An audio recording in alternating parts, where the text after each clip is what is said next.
New York writer and Trump rape accuser E. Jean Carroll was caught with a gun without a license. Now, apparently, she had the thing even during her long legal battles with Donald Trump, even after she sued the former president over sexual abuse. The Warwick police said that an officer offered to secure the pistol at the police station for safekeeping until Carroll obtained a license. But let me ask you guys, isn't E. Jean Carroll liable for jail time for having a gun without a license? That's why former President Donald Trump is calling favoritism and double standards here. He called the $83 million verdict in the E. Jean Carroll defamation trial absolutely ridiculous. When it came out, Trump said on Truth Social that he fully disagrees with both verdicts and will be appealing this whole Biden-directed witch hunt focused on him and the Republican Party. He said that our legal system is out of control and it's being used as a political weapon. Meanwhile, E. Jean Carroll is getting slammed for saying that she will use the Trump settlement money to buy a new wardrobe. This was on the Rachel Maddow show. Carroll said that she's using some of Donald Trump's money that she's about to get to shore up women's rights. But then Carroll talks about going shopping and getting completely new wardrobes and new shoes. That's a direct quote from one of Rachel Maddow's interviews, you guys. And speaking of double standards, Donald Trump also filed a defamation suit against ABC News and George Stephanopoulos for defamation after the host said several times on air that the former president was found liable for rape.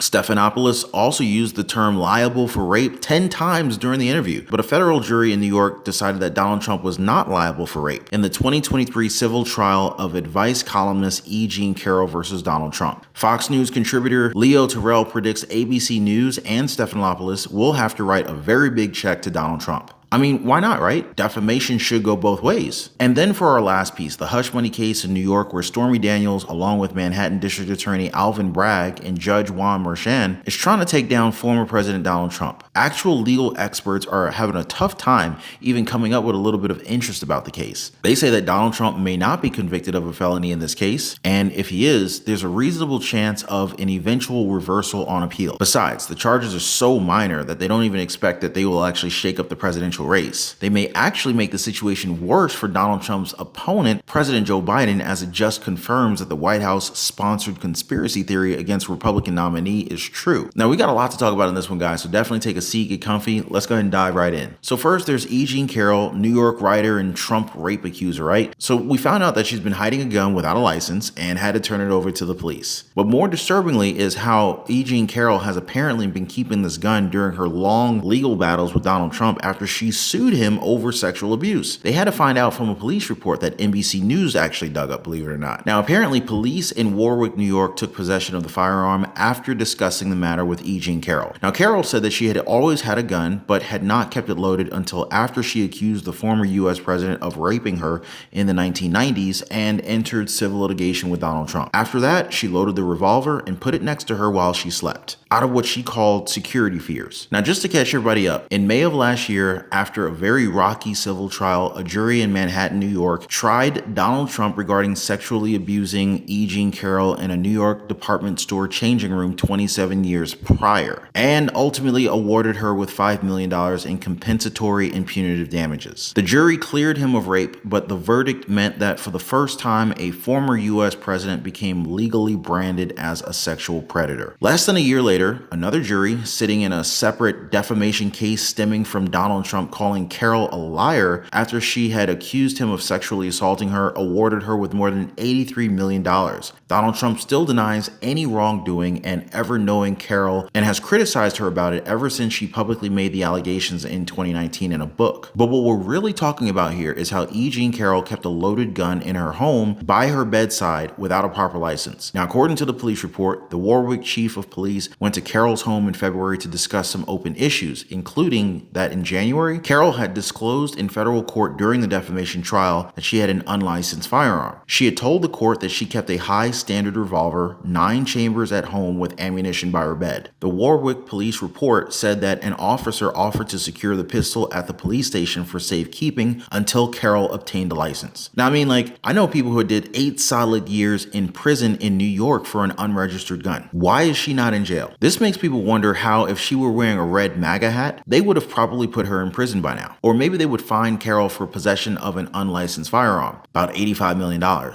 She could be remanded to custody until her fines are paid. But what do you guys think? I mean, the very official report confirms that she surrendered an unlicensed gun and that they're keeping it until she gets a license. Some people could see it as double standard BS. In fact, comments on the story say that she should be in jail. Anyone else will be behind bars, so it's definitely infuriating a lot of people. And don't go away, guys. We're just getting started with our discussion of legal double standards surrounding Donald Trump's trials and tribulations. And if you're finding this conversation insightful and you want to keep up with more discussions like this, don't forget to hit the like button and subscribe to the channel. It really helps us out and ensures that you don't miss out on any of our upcoming videos. Also, don't forget to hit the notification bell so you don't miss out whenever we drop new content. All right, so let's get back into it. So next, there's Donald Trump's filing his own defamation lawsuit related to E. Jean Carroll's lawsuit. Check this out. Donald Trump is taking on George Stephanopoulos. The former president has filed a defamation lawsuit against the ABC host because of this explosive interview with South Carolina Congresswoman Nancy Mace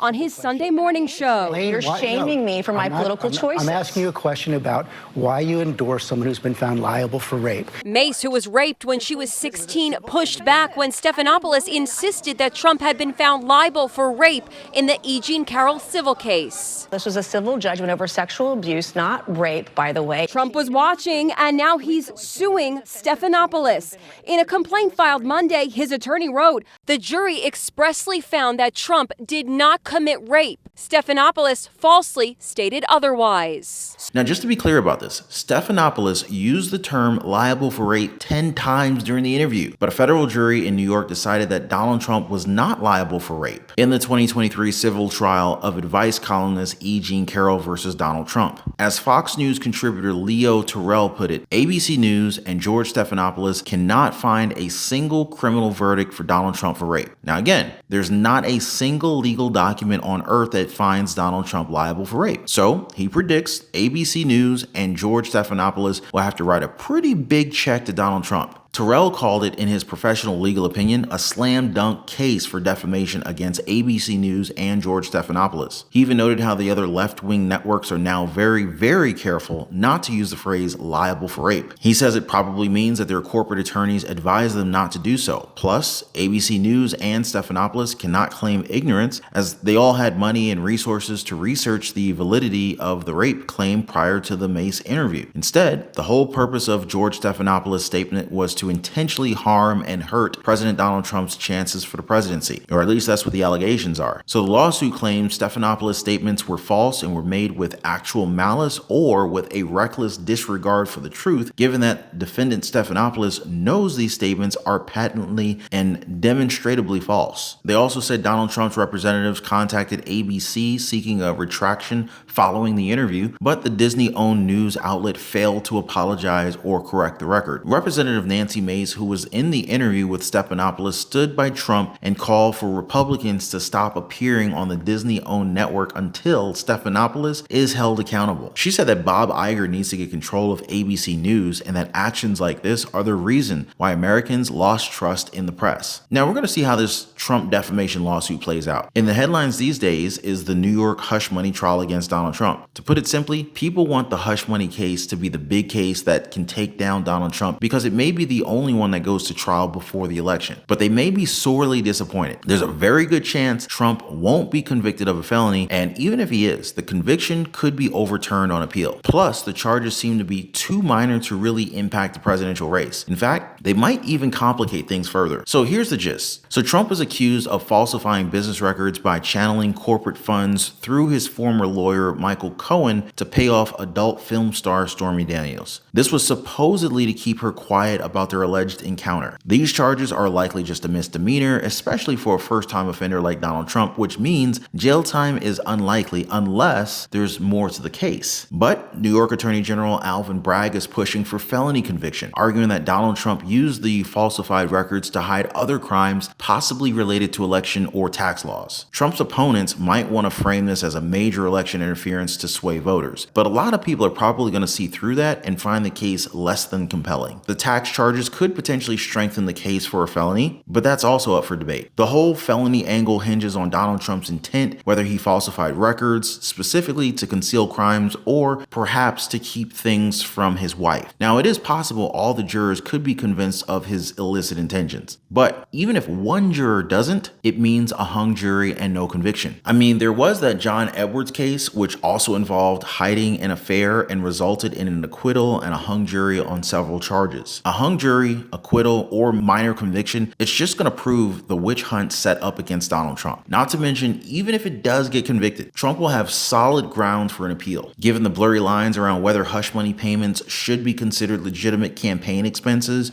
or personal expenses, and whether failure to report such expenses even violates New York state election law. Ultimately, this could end up just being one big huge blip and speed bump on the run up to the election. But hey, we're still gonna make sure we're not missing a beat here. More on this and other legal deep dives in our future videos. Just make sure you're always subscribed to the channel and have that notification bell turned on. And hey, don't forget to drop a comment. Let us know your thoughts on this. I'll see you guys on the next one. Take care.